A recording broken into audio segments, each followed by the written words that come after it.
Welcome everyone, I'm Spiro. Thanks for tuning in. There's a lot going on and a lot to cover, but in this report I'd like to specifically focus on one of the major changes coming our way as we transition into the Great Reset and the new digitalized system of control, and that is digital IDs. A topic we have covered here on the show previously. I'll leave links for some in-depth reports on that regarding the UN's work with the Gates Foundation and ID 2020, among many others, to establish a digital identity and birth registration for everyone on the planet under Sustainable Development Goal 16.9, which is part of the UN's 2030 agenda. But for now, I want to focus on this news that just came out here within the past couple days. The International Civil Aviation Organization, which is a specialized agency under the United Nations, has announced they are one step closer to bringing digital identity-based travel to a reality, as they have endorsed specifications for the first digital travel credentials. Now, additionally, the United Nations just announced that they are rolling out its own biometric digital identity wallet. As you can see here on Biometric Update, the UN Digital Solutions Center is a pilot project for the World Food Program, which is a United Nations program, and the United Nations High Commissioner for Refugees and the United Nations International Computing Center, which I have reported on previously, that was very instrumental in the development and implementation and rollout of 5G almost a decade ago.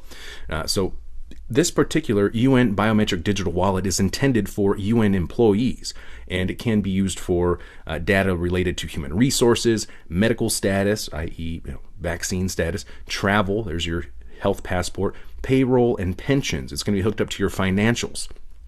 Now, this can also be used for onboarding new employees or helping transition those who are leaving or retiring away from the organization. Now, here is a quick promo video. Digital transformation is changing the way we manage our data, our information, our interactions, and our identities online. The United Nations is ready to digitally transform how it deals with identity, with a system to streamline information sharing, daily workflows, access to platforms and buildings, operating across agencies, by providing its personnel with a universal, system-wide identity solution. Introducing the UN Digital ID, a unique and digital identity for UN personnel from the day you join to the day you part. All of your personal, HR, medical, travel, security, payroll, and pension data in the palm of your hand, giving you full control on what you share and with whom. With blockchain and biometrics, the UN Digital ID makes verification efficient, secure, transparent, immutable, portable, and universal. It's been piloted by different agencies and the UN Pension Fund, where they've replaced current manual processes with certainty for who and where pension recipients say they are at any given time. Imagine a regional field officer has just joined the UN. She uses the mobile app to obtain a digital wallet, stored securely in her smartphone and only accessible to her with biometrics. Even better than a physical wallet, she can store all her credentials issued by any UN organization in her digital wallet. She has immediate access to course certificates, travel clearances from UNDSS, medical records from allergies to vaccinations, also making any transfer to another organization a breeze. As innovation transforms the world, we can improve the way we manage our identities online. UN Digital IDs, a building block for digital cooperation, unlocking the promise of the SDGs.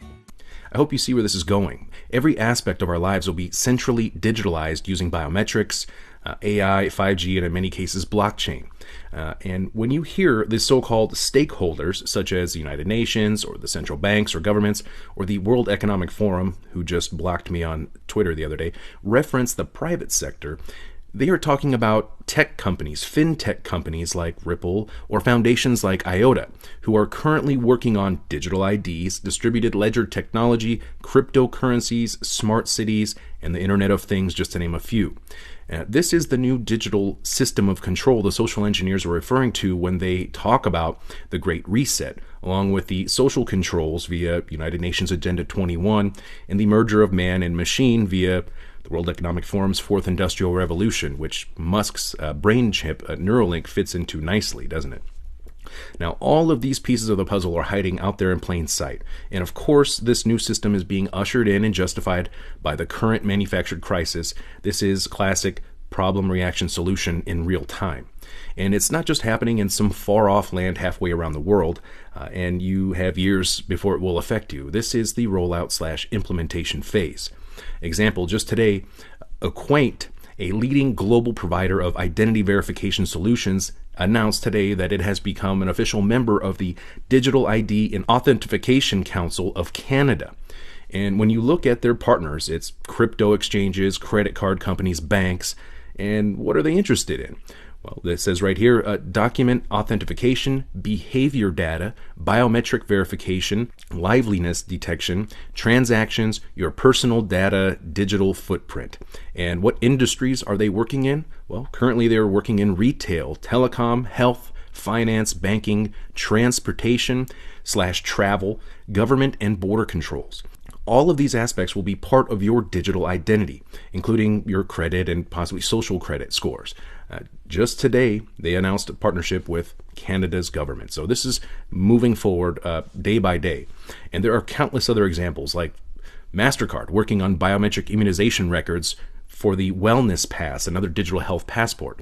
Now, why would a credit card company be interested or concerned about your current immunization status? I'm sure you can see or imagine where this may be going. For example, Spiro, you didn't get your latest shot, your booster shot. We'll have to impose travel restrictions upon you. You can't go to work, and we're going to freeze your assets or your payments until you comply. Is that really too far off? Because it certainly seems that they're setting up the framework for a coercion scheme just like that. They may not have to mandate anything after all if they can encourage you to obey. Now, although we are seeing more talk about restrictions on those who do not comply, for example, for going to pubs or restaurants or even to their places of work, this is in the news this week out of the UK. Now, unfortunately, that's all the time I have for this one. Remember, this manufactured crisis isn't going away by itself. The amount of tyranny people will live under is the exact amount people will tolerate.